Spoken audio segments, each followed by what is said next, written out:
Hello everyone, my name is Max and on my channel we look at current and future BJJ trends. If you want to be on top of the current, new and overpowered moves, sequences and systems, be sure to subscribe and hit the notification bell. If you get to the end of the video and enjoyed yourself, please like the video as it supports the channel. Thank you. In today's video we will look at the rotational based snaps, which are growing in popularity. These techniques are being popularized by the new wave team, wrestlers transitioning to Jiu-jitsu, and a few other grapplers which we will highlight in this video. They are an excellent tool for exposing your partner's back and getting to the front headlock position as well. They have the added benefit of working against grapplers who stand very tall. Finally, they are super entertaining on top of all their positives. Definitely worth adding into your standing game if you like flashy stuff.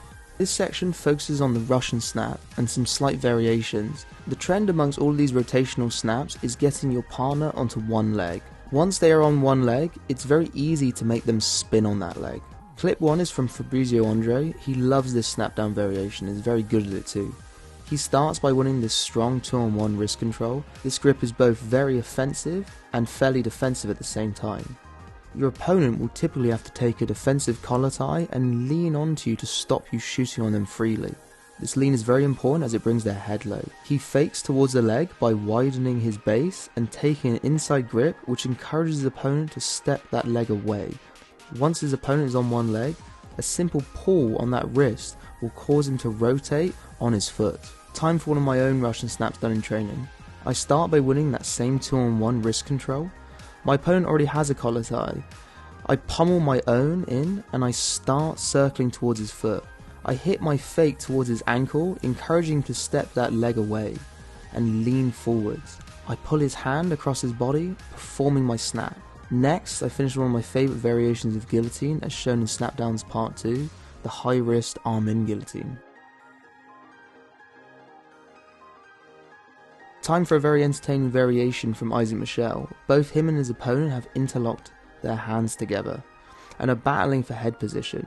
Izaak takes the same fake outside foot to foot we've seen over and over again to get his opponent to step that leg away.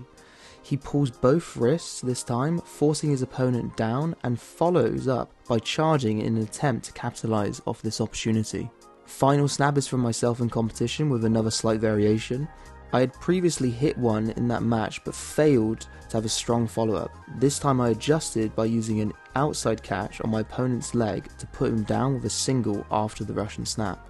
Moving on to section 2, we will follow the same trend of getting our opponent onto one leg before rotating their upper body for the snap. This time it will be with our feet using an Ouchi to either forcibly move their leg or get them to step onto one leg themselves.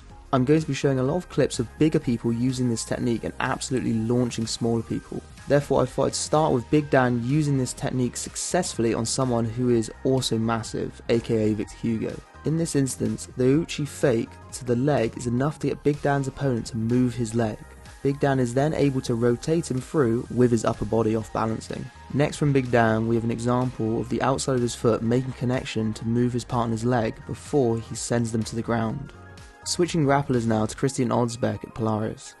We can see that despite both grapplers standing very tall, this snap still works exceptionally well if you're able to get them onto one leg as we've seen. Of course, one of the best parts being the back exposure at the end of this technique as well. Lastly, we've got this amazing display of switching collar ties with Ouchi attacks to the feet by Griffith.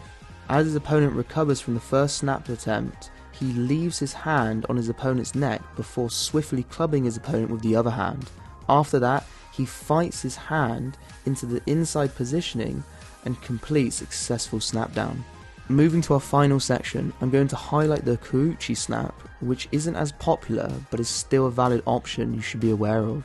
Additionally, I'm going to quickly highlight that if someone is trying to hide their back by turning into you, it will give up front headlock exposure as well. First example is a quick demonstration by Danaher showing how it can force square feet to complete the snap.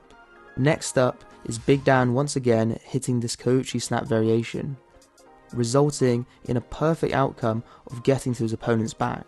Big Dan is able to hit an Ouchi snap, but his partner defends, exposing the front headlock. But it doesn't finish there. As his opponent's head pops up, he is able to collect upper body grips into a body lock passing sequence.